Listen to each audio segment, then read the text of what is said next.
You support President Trump's decision to launch this war with Iran. How do you think it's going? Well, I think, first, I think it makes me the only Democrat in the Senate that supports that, perhaps maybe even in the entire Congress. So, but yes, that's true. And I think overall, what's accomplished is remarkable. And I would like to remind everybody listening that every single Democratic presidential candidate, and every single Democrat that I'm aware of, demands to make sure that Iran could never acquire a nuclear weapon. And it's very clear that was their ambition, and also developing a missile technology to make it possible to deliver those kinds of weapons to Israel for sure, and perhaps even eventually our country. And everything's tried. Multiple presidents through their administrations have tried this. Negotiation, treaties, all other kinds of techniques to work through our other allies in the region and cajole them. No incentives. So it made that a fact necessary, I think. Kamala Harris, while she was running for president, she identified Iran as her top concern, internationally, her top concern. And so when someone does that, it happens to be a very polarizing figure in the Democratic Party to produce that outcome that we all would want. Now, that's why I think it's reasonable to support that. Now, I'm also aware of how punishing it is as a Democrat to agree with him on anything. The president. Yeah, the president. And so I think whether that's country over party or the kinds of world security where we're at, and remind people as well that what's happened since that started, it's been a dramatic impact on the Iranians' ability to essentially even respond at this point. So you think it's going well, the war? Yes, absolutely. I mean, I'm not sure it's the right word I would choose for war, but I do think it's very effective, and I do think it's moving towards the kinds of appropriate outcome. As we're speaking today, the president told Axios there's practically nothing left to target in Iran, and the war will end, direct quote, soon. Does that sound good to you? I mean, I'm sure there are some things, but it's also undeniable that Iran really never had the kind of capabilities to respond. Since it started, it's been 10 days. 12 days. 12 days. I think if they really have a shot to shoot, they probably would have done it by now. And now they're essentially, they had to resort to targeting other kinds of other nations in the region, and to try to disrupt some of the oil trade, and that's happening. But overall, they've been unable to inflict any significant damage on American assets or in Israel at this. Let me talk to you about the standoff over DHS funding, Department of Homeland Security. Nicole Skanga, one of my colleagues, reported that since the shutdown began of DHS funding, 300 TSA officers have quit. There are lots of longer lines at airports. Actually, I didn't know that. I didn't know 300. 300 have quit just since the shutdown began. That's going to make it harder to refill those. It takes 4 to 6 months. Long lines are getting longer. How does this end? Yeah, well, I travel and I fly through the airport virtually every week of the year. And just last week, actually, this was filmed. I asked every agent that I encountered, hey, do you like getting paid to work? Shockingly, they all agreed, yeah, that's great to do that. And I said, well, I'm the one Democrat, again, to be the one guy to refuse to do that. How can you be a Democrat that says, let's make some reform on ICE? We all agree. Minneapolis was a disaster. That should never have ever happened. In fact, later today, this is being filmed. I'm going to have an opportunity to sit down with Senator Mullen, who's going to be the next director of DHS. Mark Wayne Mullen from Oklahoma. Yeah, exactly. My friend and someone that I respect, and I do believe that he could be the kind of person that I could work with. Now, just remind, America signed up for secure our border, focus and deport all the criminals, and no more tragedies like in Minneapolis, and to make those kinds of appropriate reforms. So I'm not sure why that's more difficult to be a Democrat, because I feel, to me, that it's more, doesn't feel unreasonable to say that not punish people like TSA agents and the Coast Guard and other people that were not involved in any of it. But you know, votes have to be found. How are votes going to be found to get this spending approved? For the war, if there's no, for DHS funding to end this. Of course, yeah. I've been the only one to. Right, but how do you get your Democratic colleagues to change? I don't know. I can't speak for them, but we can all agree that it would have no impact on ICE or the kinds of reforms that we all agree. It just, I mean, it's illogical to punish innocent people that were not involved on the tragedy of Minneapolis that triggered it. So that's make impossible to allow two things to be true to coexist. What is your feeling about the president's emphasis, hard emphasis, on the so-called Save America Act? Well, there's a couple truths embedded in this conversation too. I don't support, in its current state, to vote Save America, and the president is constantly critical on mail-in voting, and that's ridiculous. It's safe. Some of the best examples in the country are from red states like Ohio and Florida, of course. And now I have a unique perspective on that too, is in 2019, as I was lieutenant governor, the Republicans in Pennsylvania pushed for mail-in voting. They forced us to give up the straight party line. That was one of two states in the country at that time, because that's what they wanted. And then immediately the president decided that's wrong. Then now they had to walk back and explain why unanimously every single Republican voted for that in 2019. So that's why I can't ever vote for that, because I could never agree something that's just not true. Now, there's also another truth that I believe 83% of Americans think that it's reasonable to show ID to vote. And many, many states already do those things. Exactly. And I cite what happened in the Wisconsin election last year. And they elected a very liberal justice for the Supreme Court, but they also nearly 2-to-1 voted to put that in the Constitution, show basic ID to vote.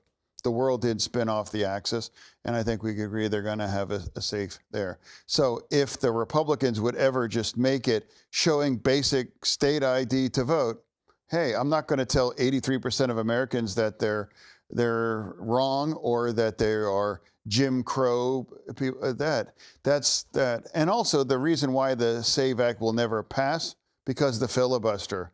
But including myself, we all ran in 22 to get rid of the filibuster, deliver it. But now we find ourselves as Democrats, we love the filibuster. We cling to that. So that's other part of there. So if someone, I tried to buy a wine at, if anyone familiar with Sheetz, and they're like, no. I'm like, they even knew who I was. And they're like, well, no ID. I didn't have any ID. So I walked away empty pockets. Showing ID, the vast majority of Americans, everyone should have one. Why, I think many people should realize that, that's basic to participate in so many parts of American society. And now most states, including mine, has a free state ID. And if they do make it mandatory, then every state should also mandate to have free, basic that meet the requirement of voting. Exactly. The president, at the direction of the president, this version in the Senate also has some transgender amendments. Mm-hmm. Are those problematic to you? For me, like I've always been a Democrat that refuses to kind of pick on or signal out that community. I was the first person elected in Pennsylvania back in 2013. If you remember, it was illegal. Same-sex marriage was illegal. And the governor at that time threatened to arrest me if I performed or solemnized a same-sex marriage, and I did that. And I'm like, hey, they know where I live, and I believe in that kinds of equality. And that entire community now, I refuse to target that or pick on that. It's difficult enough for transgenders kids, so I think this is the wrong venue to discuss it nationally, make it global, and further kinds of drag them into this kinds of thing. So I think it's a very personal choice for parents and their children about it. And then I think it's increasingly going to become a more local or maybe state kinds of decisions. Does it feel to you that the president's jamming those two issues into this legislation in order to amplify the politics? Well, yeah, of course. They're trying to make it more like a statement. So, you know, as a Democrat, I'm making a statement, but I think it's pretty reasonable and something we could agree. Now, if he wants something that has a chance of passing, or he could make a more cogent argument, make it just a basic, straight, basic fundamental state ID, or can you explain why voting by mail is corrupt or problematic? Well, then you're actually criticizing many of your own states and many of your own constituents that use that. And the way you were reelected. Yeah, well, exactly, yeah. And also, you damage your own credibility when you have no problem with the election if you win, but the only time you have a problem or where it's like if you didn't. He had no problem with it in 2016. I don't recall him ever being upset. And certainly everybody, he never had a problem with the outcome in 24. So that's where we are. I want to talk about the book now. Okay. Unfettered. I've read the whole book, but the first page, it just rocks you when you read the first words. And I'm going to read this for my audience. This is to anyone with depression, but especially to someone who is considering taking your own life. Depression lies to you. It will try to convince you that taking your life is the solution. Yeah, that's been my experience. You went through that. Oh, absolutely. I never thought that. People, you know, myself, I thought, well, if you're depressed, maybe, well, you're just in the dumps or you're just kind of sad. But it actually is a very specific affliction. And now, if you are unable to arrest that, you begin to have that conversation with yourself, and then you convince yourself that the solution is to just take your life. I had two friends take their lives, and they both had young children at that time. And for me, my own kids, you know, that was my emergency brakes. I can't ever be the example. And my friends that they did succumb to it, that didn't make them weak or a failure. I was just lucky. So that's why that's message to anyone. And I know many, many, many people suffer depression. And now look at our veteran community. You know, 17 or 18 veterans take their lives every day. It's epidemic. In our nation, over 50,000 people take their lives. So that's an important conversation that's appropriate to have. And I know it's definitely not a political winner to talk about suicide, but ironically, it got the worst, and that conversation started to accelerate after I won. That's what makes it so counterintuitive. You know, that's not what broke me out of it. What broke me out of it was my own kids, and everyone needs that kind of an emergency brake.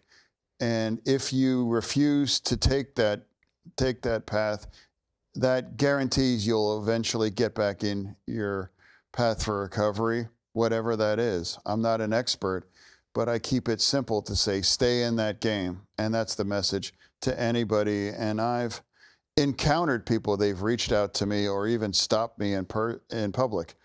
Thank you, to talk about it. Hey, I was there. And after, you know, either the book or your example, talking about it being in Walter Reed, I got help, or that reminds me how important it is. And I grieve. I grieve for any of the family members that have been hit by that as well too. And You're very raw in this book about what you went through. yeah, Was there any part of you that hesitated to be that raw and vulnerable about it? no, it's like that's a responsibility. If you're gonna pick up something like this, I think you deserve. The people deserve to just have that, to realize. Not sure if people really realizes how ugly and horrific it is to be in that conversation with yourself. I mean, you want to erase yourself, and I did feel that, and how dangerous that is, and all of the research of people that survived from a serious attempt to take their lives, 100% they all agree, thank God I'm okay. Everyone regretted what they've done after they crossed the rail on the bridge, or they're able to recover. Thank God, thank God. And that's the truth. And that's why, don't find out, maybe you survive it, maybe you don't, but you just stay in this game, because you will hurt the people that you love, and that's not the solution. I just want to read from page 169. I went through, this is you speaking, obviously, I went through the unimaginable pain that comes from a disease of the mind. Irrationality masquerading as rationality, the brittle bones and visible scars of a wasted life. Suicidal, paranoid, not eating, not sleeping, not speaking, not functioning, resigned, ashamed, despairing everywhere I was, every emotion turning me inside out. Up was down, and down was up. I dreaded the light coming up in the morning. I stayed in bed as long as I could, then moved to the couch, where I spent hours staring out the window, looking for something, anything I could no longer see. My only balm was the darkness. That sums it up. Now, right now, quite literally 3 years ago, where we sit, I was sitting in Walter Reed. Exactly. And I dread daylight. At least at night, I could be in bed and I could just hide, and I wouldn't have to be confronted either by Giselle, my wife, or my kids. They don't want them to see me like this. I didn't have to even pretend to be like, oh yeah, I'm great, I'm okay, whatever. Everyone has heard the expression, you can't get out of bed. And well, I didn't agree that. I'm like, well, not really, but it is true. Anyone that suffers from true depression, you can't get out of bed. And I stopped to eat, I stopped to drink, and I dropped down to my lowest weight ever. And I dread any interaction, and it was minimal. And the shame comes from the kids could know that that there's a problem, and that forced me to lie to him and say, well, Dad, Dad's okay, Dad's okay.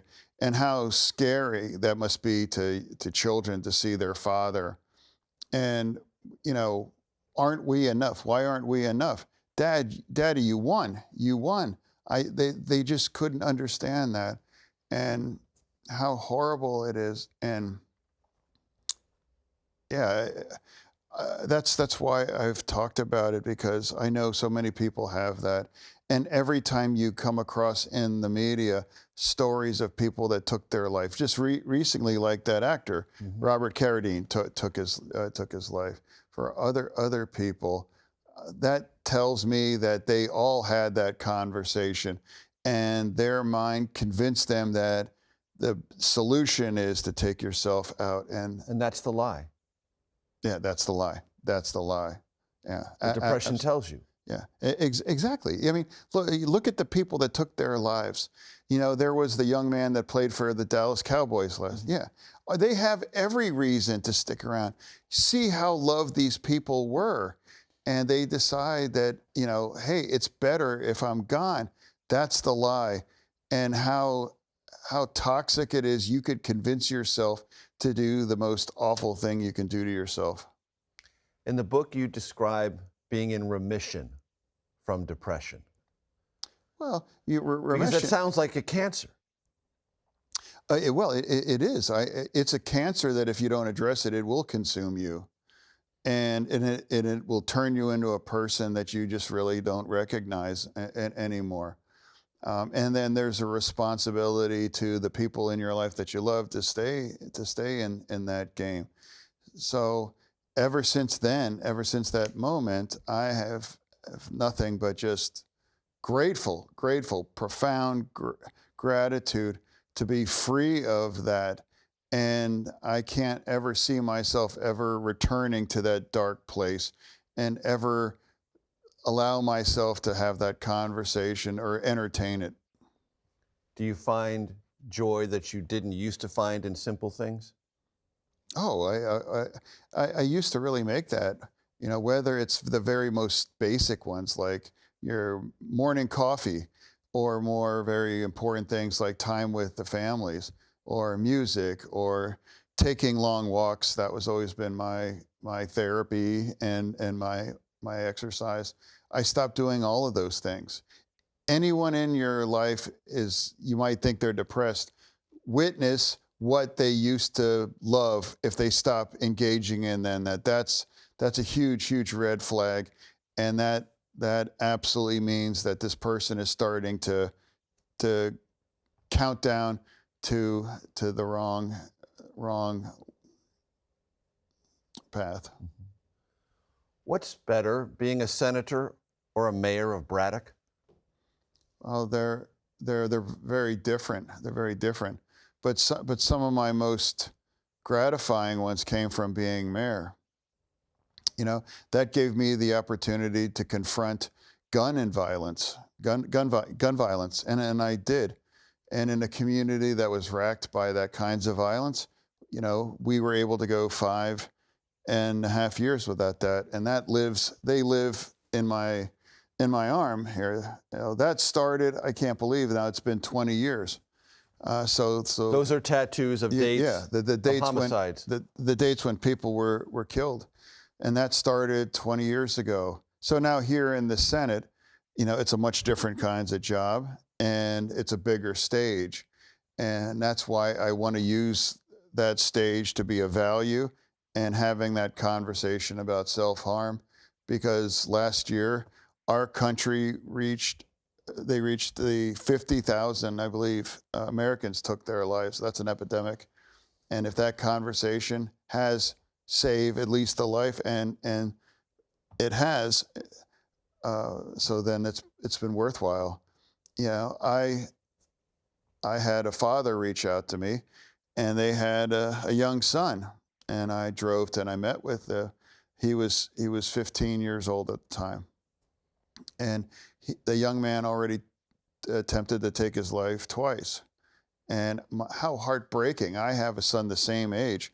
I can't imagine if my own boy was going to do those things. And the same message to him was the same message to anyone listening, is stay in that game. And is promise yourself to do that. That, guarantees that it'll put you on the path of recovery. Yours will be different than mine, or different than anyone else. It's unique, but it's almost guarantee. You write in the book about the care you received. It was substantial. Do you ever think about that and wonder if those who are not well positioned, who don't have access to that care, how they have to struggle through? Well, what also Walter Reed, what it actually did provide was an opportunity to isolate myself away of the people that I was constantly disappointing them. And it just got me to get alone on that. Ironically, in that moment that changed everything, it was a young psychiatrist in training, and my kids wanted to visit, and then I pushed back against her, and I said, no, I don't, they don't want to see me like this. They don't want to see me that. And then I believe it seems like she must have kind of stepped out of her out of her role and said, you know, every kid needs their daddy. And it just hit me. And suddenly it was just, really? And then I agreed. And then it was then that visit and they arrived, and oh my gosh, I assumed that the kids didn't want me back. I think that the kids just kind of wanted me away, but that was just the opposite, that they wanted their dad back. And that's the thing that kind of spontaneously, fixed that and broke me out of the skid, out of that despair. How much have you ever found a moment when you actually celebrated your Senate victory? You personally were happy about it? Because as you write in the book, the Depression sat in right after you won, which was surprising to you and your family. Have you since then actually celebrated that victory? No. It's just part of the gratitude. I'm grateful to the people of Pennsylvania that decided to have me be one of their voices in the Senate. And that another thing that has changed my life to being so that close to ending my life. I've lost any taste or interest in engaging a lot of the political negativity and the poisonous kinds of, and calling people names or using those kinds of language or to attack other people. We have to find a better way forward. And that puts me on the path that I'm on right now. I try to be a voice coming from a place of gratitude, but want to be reasonable or to have values that I hope that Pennsylvania elected me to. Now, at times that put me at odds with my base, and that's unfortunate. I certainly don't take any pleasure of being at odds with part of my own base, but if there's a moral clarity or something that I believe is true, I think what's the right thing to do is to follow them, and that finds us talking about the things that we started, and now here we are. Right. There's a difference between having just bad political instincts versus knowing what it's going to cost you if you agree. And they're the ultimate third rail of a Democrat is to agree with something that Trump supports or his idea. I mean, I witnessed that. Is there something self-defeating for the Democrats about that reflexive opposition to President Trump?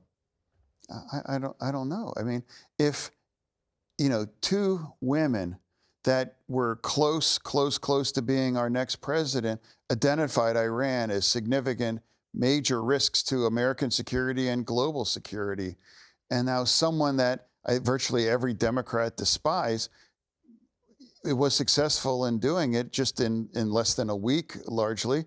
Why can't you just say, I don't have to agree on everything, but that's a good thing, and I think I can support it and acknowledge the truth in this situation. And now that puts me back on in that it's a tough position. On the issue of immigration, I want to go back to the first Trump administration. A lot of Democrats were hostile to that. Do you think that embedded hostility blinded many national Democrats to immigration and the power of that issue and where it put them in 2024 on that particular issue? Oh, 1,000%. Actually in 2023, after I kind of got, back on my feet, it's like, my goodness, if you look at the numbers of the people showing up at our border, it continued to spike. And when almost 300,000 encountered at the border, I put that in terms of Pennsylvania. That's the size of Pittsburgh showing up at our border once a month. How can our nation absorb them? How can, if you care about the migrants as I do, how could you possibly give 300,000 migrants a month their American dream? And as a very pro-immigration Democrat, as I am and I strongly remain, including that's where my family came from, we have to have two things must be true. We secure our border and manage our immigration and find a pathway forward, especially just like protecting dreamers, as my wife was. And one of the things that we talked about when I had dinner with the president, in early 25, he was invited, but I got a lot of blowback. How dare you? How dare you? But that's one thing, and that's why you wanted to have that conversation. Maybe path to protect our dreamers. Can't we just agree, secure our border, and every criminal that's amidst us that doesn't need to be here or should be here, deport them? That shouldn't be controversial, and definitely a lot of people realize that our party failed our border, and absolutely was part of the blowback that allowed Trump to win. But from your vantage point, his administration has gone too far on interior enforcement. Absolutely. Yeah. No, there's no upside to just go out, as roving squads and going after people. No one wants that. Don't target innocent, otherwise migrants for that. And when I'm about to meet with the next head of it, I will vote for that person, even though now the base wants to vote no, no, no on everything. But I will, because I believe he'll be the kind of reasonable person to refocus on what the true mission for ICE should be, to secure our border and make sure all the criminals that are amidst them from that population, to deport them, not just turn the kinds of tragedy like what happened in Minneapolis. Roving raids, stopping people because of the way they look or the way their accent sounds. People clearly who are U.S. citizens have been caught up in this. Absolutely. That's, immigration is the best of America, but the behavior that you've witnessed on the streets of Minneapolis were the worst part of that. We have to honor the roots of America in immigration, but we also have to remind people that it's not a war.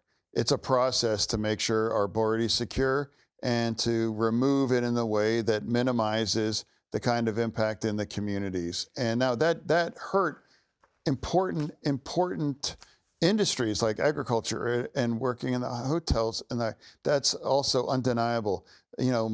Migrants are vital to our economy, and why would you want to target over those people that makes sure that our nation is to meet our obligations, especially like feeding, everyone. Let me go back to the book, because you write in the book about how hard your depression was on your family. Awful. How's your family doing now? And how has it been to have the conversations about that difficult time, not just for you, but for them? Oh, they're so great now. Honestly, my son he's starting to look at his colleges, and in a couple days when we're filming, he's going to take his last SAT, and now it's surreal to me that my son now is going to be starting college, and I can't believe I would have missed out all of it if I just decided to take my life. And every time I spend time with them, I can't believe I even entertain that awful thought. And that's why I try to tell people, please don't do that. Please, I'm begging to. Over the summer, I was driving out of Braddock, and I came up on a young person that was standing on the rail, and it seemed like he was getting ready to A bridge. a bridge to jump. And I pulled over, and I wasn't sure. I didn't want to scare him or spook him, but I got out, and I was like, please, no, you don't have to do this. Please, please, please. I'm begging you. And then he turned around, looked at me, and at that moment I was like, please, I hope he doesn't use that to jump. And then he stepped down, and I said, man, you don't have to do this, I promise you. And then he just turned around and walked back into town. And how awful, that poor young man decided to walk out of town and find a place to jump off a bridge. And I could have been there. I've had that conversation. I don't know what's happened to him now. I hope he's still in the game, because if he is, that means he could be on the path to get better. And your family's okay? Fantastic. Honestly, fantastic. And now I'm proud that I won't be the kinds of example that why people like I followed Eric Dane. Eric Dane, Mhm. you know, as someone in the 50s, just like him, you know, mortality, you know, I've had mortality, you know, near death experience after the stroke. And one of the things that he described that his father, when he was 7 years old, his father took his life. He shot himself in their bathroom, and how that's impacted. And now, almost 50 years since that, he still describes how that's turned that into the person that he is at that time. And and now, like, that's why I'm grateful that I wasn't the kinds of example that my children won't be 50 years later trying to explain or understand why their dad left. How much longer do you want to stay in Washington, in the Senate?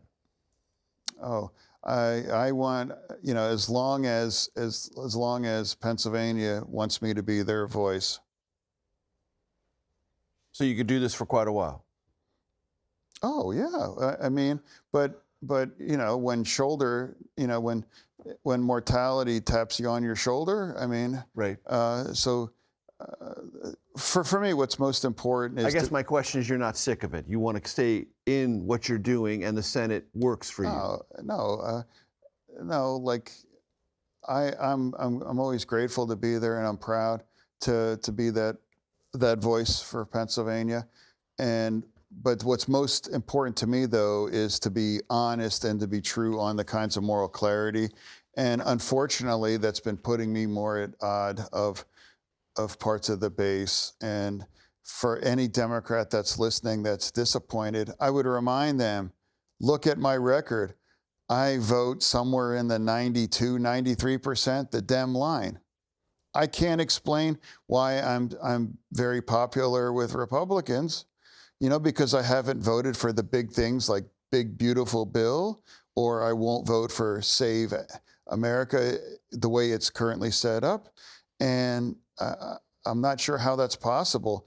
And a state like Pennsylvania that elected Trump, that means, you know, if a Democrat that votes 92, 93% the Dem line, that's problematic. Maybe the problem should be, you know, it's more with where the place where our party is. And the people that have the safe seats, hey, if I represent a blue state, it's easy to just say, you know, Trump bad, Trump bad, Trump bam, or now it's become F Trump, F Trump, F Trump. That's now become that.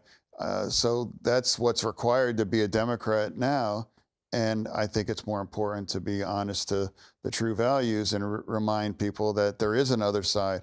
And that doesn't mean that they might be the other side, that they're always wrong, or they're evil, or they're trying to destroy our country, or that they're fascists or Nazis, the kinds of way I refuse to engage. In the book, you write about having to track social media a lot, and that sometimes that maybe not accelerated your depression, but didn't help your mental outlook. Are you as, quote unquote, addicted to social media as you write about in the book now? Do you consume it less? Do you try to keep less of it coming your way? The dumbest thing I've ever done, like after the election, I did like a post-mortem, and I just called it up, and holy shit.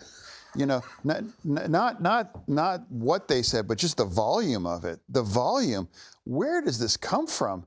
The volume of it. It was staggering to me, and now that also convinced me that, you know, everyone must hate me. Why would you? You know, I've never done anything to you personally. Why would you say these things? About you, about your wife, about your kids? It was vicious stuff. Yeah, yeah, it is. It is God's thing. You know, I would remind everyone, do you think your life's better by jumping online and just dropping that stuff? You know, get a life, go touch some grass, you know, like put your phone down if you just want to go after someone, Democrat or Republicans. It just, and also remember, there's a real person on the other end, you know, and like, especially the impact that it has on teenagers. I can't imagine, you know, I've witnessed that with my own kids, when I was a kid, perhaps you too, the same, if you wanted to see bad, nasty things, you have to just go into the bathroom. Right. Now you have a phone that will bring it to you. Follows you wherever you go. Yeah, exactly. And now that algorithm will actually make sure that you have a constant, so that's also part of the conversation that's necessary of how toxic and destructive social media can be on young minds. That has never been part of my experience growing up. You mentioned 3 people in the book. I just want to name check with you. How would you describe your relationship with Governor Josh Shapiro? Well, the issue, as the book describes, was it began and was exclusively about some young people, some people about not letting innocent people dying in prison. And that was that disagreement. Work on the parole board, yeah. Yes, we were on that together. We're very good friends. I've had fundraisers in his home, in my home, and then there was that conflict, and that's where it started, and that's what it exclusively. That's what it's been apart. It's okay, other than that. No, nothing about that. I mean, politically, I think we agree on virtually on many of the things. That's that. How do you evaluate Mehmet Oz today as compared to the campaign? Oh, with Dr. Oz, I have a great.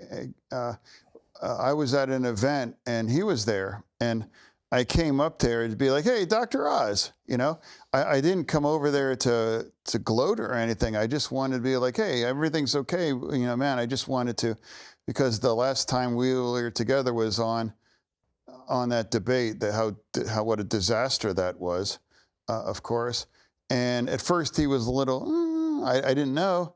And then Dave McCormick, our new senator, came up. We were all together, and then it was like, hey, we all lit up, and then we were taking selfies together. So Is he doing a good job in the administration?